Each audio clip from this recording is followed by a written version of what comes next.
परमेश्वर के बड़े नाम की महिमा हो। फिर से आने वाला प्रभु यीशु मसीह के मीठे और श्रेष्ठ नाम से सबको जय मसीह की। परमेश्वर ने आज सुबह एक और अवसर हमारे जीवन में दिया है कि परमेश्वर की वचन से कुछ बातें मनन करने के लिए। पिछले दिनों में हम निर्गमन की किताब पहले अध्याय से कुछ बातें मनन करके आ रहा था। उसी का 20 पद तक हमने ध्यान दिया था। आज हम उसका 21 पद में देखें। निर्गमन की किताब पहला अध्याय उसका 21 पद ऐसा लिखा है, और दाइयाम इसलिए कि वे परमेश्वर का भय मानती थी, उसने उनके घर बसाए। हमने जानता है कि पिछले दिनों में हमने देखा था कि दाइयाम क्या कर रहा है। दाइयाम इस्राएली लोगों को, यहूदी लोगों को इतना मदद किया है, फरो का आज्ञा को उल्लंघन करते हुए डरने का एक बात था, परंतु परमेश्वर का भय मानते हुए वो लोग इस्राएलियों को मदद किया है। उसी के कारण परमेश्वर ने इनको आशीर्वाद दिया है। ये बात को इधर हम देख सकता है। दूसरा एक भाषा में हम बोलेंगे तो ऐसी बता सकता है कि God blesses those who stand for righteousness.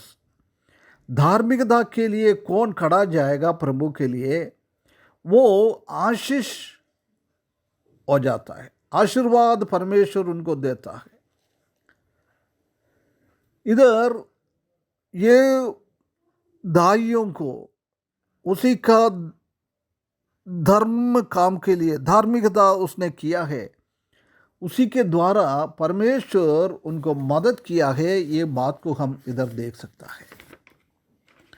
एक और बात इधर से हम देख सकता है कि ये दाइयों का दो का नाम हमने देखा है कि शिप्रा और पुहा, ये दोनों को नाम परमेश्वर का वचन में दिया हुआ है। इसी से हम समझ सकता है कि जो कोई परमेश्वर के लिए कुछ काम करता है, भलाई की काम करता है, अच्छा काम करता है, उनका नाम कभी भी परमेश्वर भूलता नहीं है, हमेशा वो याद करता है।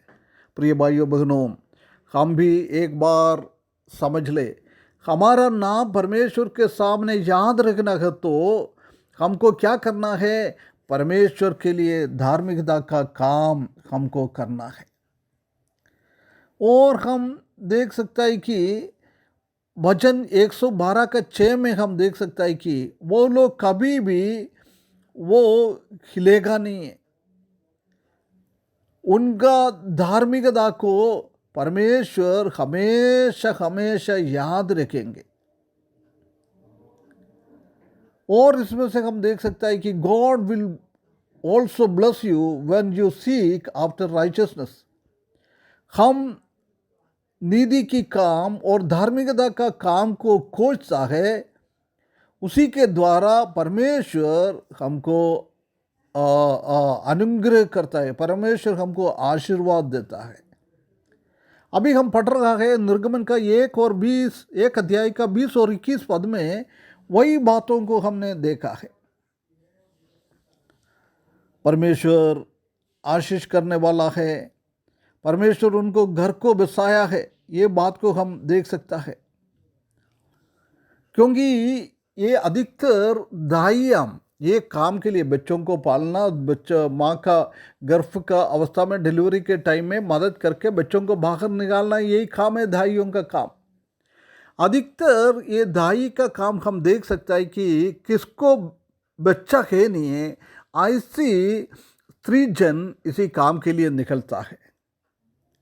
इसको बच्चा नहीं था इसलिए उसने ये काम के लिए निकला है, परंतु जब परमेश्वर के लिए इस लोग ने अच्छा काम किया है, इस्राएली लोगों को मदद किया है, जब परमेश्वर ने बिना बच्चा के साथ रहने वाला लोगों को बच्चे के साथ रहने के लिए बहुत बड़ा आशीष उनका जीवन में दिया है।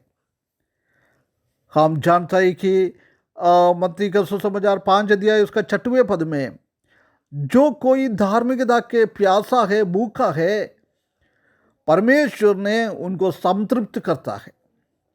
प्रिय भाइयों बहनों, परमेश्वर की जात से हमको संतृप्ति मिलना है तो हमको क्या करना है? धार्मिकता के लिए एक प्यास, धार्मिकता के लिए एक भूख हमारे जीवन में होना चाहिए। और नीति वचन 21 का 21 में हम देख सकते हैं कि जिसने धार्मिकता और करुणा के पीछे चलता है उसको जीवन, धार्मिकता और हॉनर उनका जीवन में मिल जाता है, प्रशंसा उनका जीवन में मिल जाता है। प्रिय भाइयों बहनों, हमको एक बार फर्क कर देखना है हमारा स्थिति क्या है। हमारे जीवन में भी परमेश्वर की ओर से ऐसी जीवन और धार्मिकता और हॉनर मिलते हैं क्या? कभी नहीं मिल रहे हो तो उसका कारण ये है कि हम धार्मिकता के पीछे नहीं चल रहा है। और नीति वचन 15 का 9 में हम देख सकते हैं कि दुष्ट लोगों का रास्ता परमेश्वर घृणा करता है, परंतु धार्मिकता के पीछे चलने वाले को परमेश्वर प्रेम रखता है। इसलिए ये लोगों को, ये दाइयों को परमेश्वर का प्रेम मिला है, परमेश्वर का दया उनके ऊपर आया है, क्योंकि वो लोग ने धार्मिकता का काम किया हुआ है। प्रिय भाइयों बहनों, हम हमारे जीवन को एक बार फर्क कर हम देखें। हम ये दाइयों की जैसी परमेश्वर के लिए धार्मिकता में हम भाई लोगों के बीच में परमेश्वर के लिए कच्चा नमूना बनकर जी रहे क्या, नहीं जी रहे क्या? है ना? जब हम धार्मिकता के साथ हमारा जीवन आगे बढ़ेगा, जब परमेश्वर हमारे जीवन में इतना आशीष करेगा। कैसे दाई लोगों को बच्चा नहीं था, परमेश्वर ने उनको बच्चे के साथ जीने के लिए मदद किया। उसमें आखिरी में लिखा है 21 पद का आखिरी भाग में, उसने उसको घर बसाया। देख, घर बसाने का लायक नहीं थे ये लोग, परंतु जब परमेश्वर के लिए भलाई किया है उसी का प्रतिफल परमेश्वर ने दिया है। प्रिय भाइयों बहनों, हमारा काम परमेश्वर के वचन के हिसाब से करके आगे बढ़ता है। जब प्रभु यीशु मसीह दोबारा हमको लेने के लिए आएगा, तब हमको क्या मिलेगा? इनाम मिलेगा, पुरस्कार मिलेगा, प्रतिफल मिलेगा परमेश्वर के हाथ से। कैसी ये दाई लोगों को परमेश्वर ने अनुग्रह किया है, ऐसी हमारे जीवन में भी बहुत सारा प्रतिफल मिल जाता है। इसलिए इस वचन के द्वारा परमेश्वर हमको सहायता करे, धार्मिकता के साथ हमारा जीवन बिताए, सच्चाई के साथ हमारा जीवन बिताए। जैसे दाई लोगों ने इस्राएली लोगों के लिए भलाई का काम किया है, ऐसी हमारे जीवन में भी हम दूसरों को भलाई का काम करके देने के लिए, दया दिखाने के लिए, प्रेम दिखाने के लिए परमेश्वर हमको सहायता करे। प्रभु किसी का भी कर्जदार नहीं है। हमने क्या कर रहा है उसी का फल परमेश्वर देता है। और परमेश्वर ने हमारे लिए क्या वायदा किया है वो बिल्कुल पूर्ण रीति से वो करेगा। वो परमेश्वर के ऊपर भरोसा रखते हुए हमारा जीवन आगे बढ़ाने के लिए इस वचन के द्वारा परमेश्वर हमको सहायता करे। उसके बड़े नाम की महिमा हो।